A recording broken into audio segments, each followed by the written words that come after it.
Anybody want to go? Brian, Go.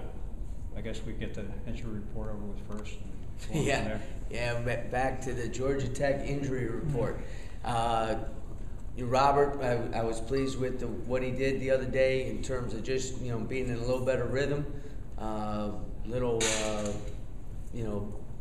more in the flow and different things like that. So he's practiced well. I still say he's probably a week away from being fully back to where he was before as a leading rebounder in the ACC and getting anywhere from 10 to 15 points every game. Trey was better yesterday. Today will be a big day in terms of how he feels after doing some more live action yesterday. I still say for Tuesday night that he's questionable, but he might be able to go. The key is we want to have him put some days together where he's live and at full speed, not just feeling good. And there's a difference there, and we're going to have to, evaluate that as that goes on. Robert's minutes, are they right around where you thought they would be? Well, I thought, the minutes he logged in the Boston College game might have been a few more than we thought. But as I said, they were productive minutes. And I think you saw that with him and Cam and Daniel now kind of splitting those minutes. All three were very effective and very productive. You talk about that big game tomorrow night and just having Duke on campus, playing Duke, and what the key is to trying to stay with those guys? Well, obviously they're a very talented team, top 10 team in the country that's played exceptionally well. Their only loss in the last month has been at Syracuse. So you have to take care of the basketball against them. They're a great offensive rebounding team, so you have to limit them to one shot. And they have a lot of offensive weapons, so you have to play great defense. Other than that, it's game plan simple. You, after a less than stellar rebounding effort against Virginia, you bounced back against Boston College. Yeah, a little bit. Yeah. There's a big difference. Yeah. I think Boston College, has obviously run into some tough luck. They lost another close one, but they're not the most physical team in the world. And so out rebounding them, although we might be able to beat our chest a little bit and say we're back, we got to do that against a Duke and those type of teams that are great rebounding teams. So this coach ain't buying that all the problems are solved on the glass yet. We'll see tomorrow night. Be a good test for sure. It will be a good test. Do you see Rob getting back in the starting lineup at some point? Again, one thing that these guys, especially guys who have logged a lot of minutes, like Rob and Cam and Mark, they say the starting and not starting. Rob knows how he's going to get his minutes. I think he still also knows that he's not totally back in terms of conditioning and being able to fight through the fatigue that happens during games, which happens to everybody, even the best conditioned athletes. So that's not an issue, I don't think. You mentioned on the teleconference before that you wanted to get Rob some extra time of practice. I'm curious, what do you do with reps and so forth to try to get him sharpened up? Cam tweaked his knee in that game, in the Boston College game, and so he hasn't done anything since then. So he got, Rob got a good amount of reps yesterday in practice. But then, also after practice and before practice, or sometimes like in the morning, he'll come in and, we'll go through reps either with 2 or 3 other guys or with the coaching staff where he's getting live action in there, obviously not guarding anybody or being guarded, but at game speed. And so those reps have helped him. Coach, how does Duke stretch a defense? I think they shoot the 3-ball more than everybody else in the league, don't they? Or darn close. Yeah, I mean, they're obviously a high-quality 3-point shooting team.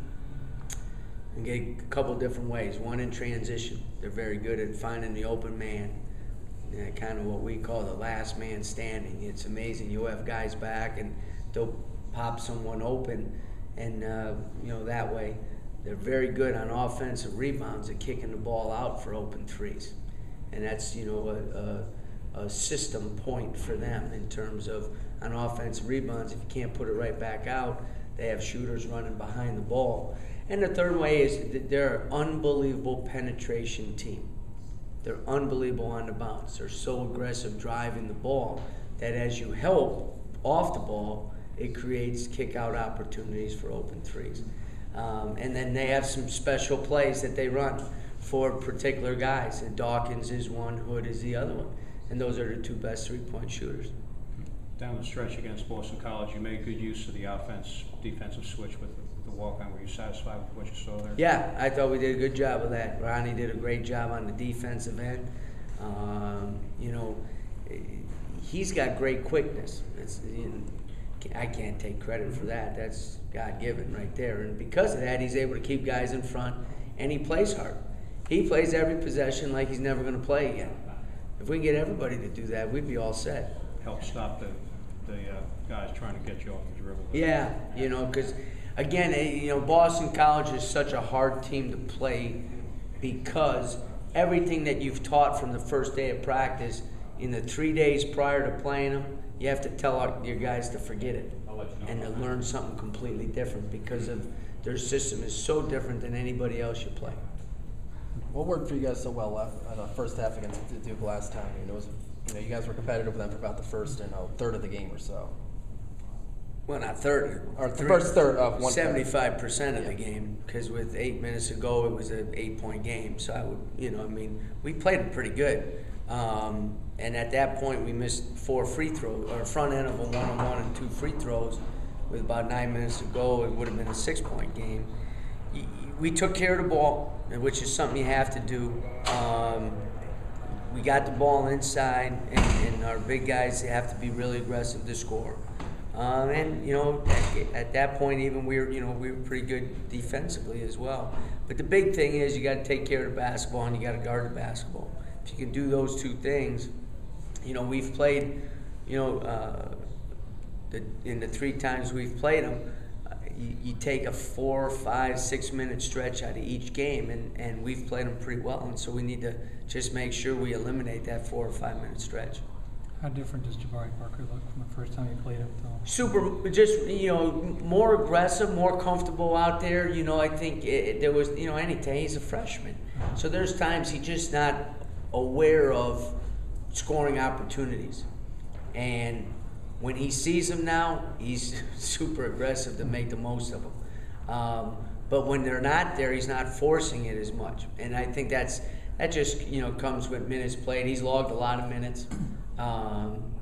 And you know, his aggressiveness is, and he's one of those kids. He plays hard every play. You know, I mean, he's a superstar. There's no question about it. But one of the reasons he's such a great player is he never takes a play off.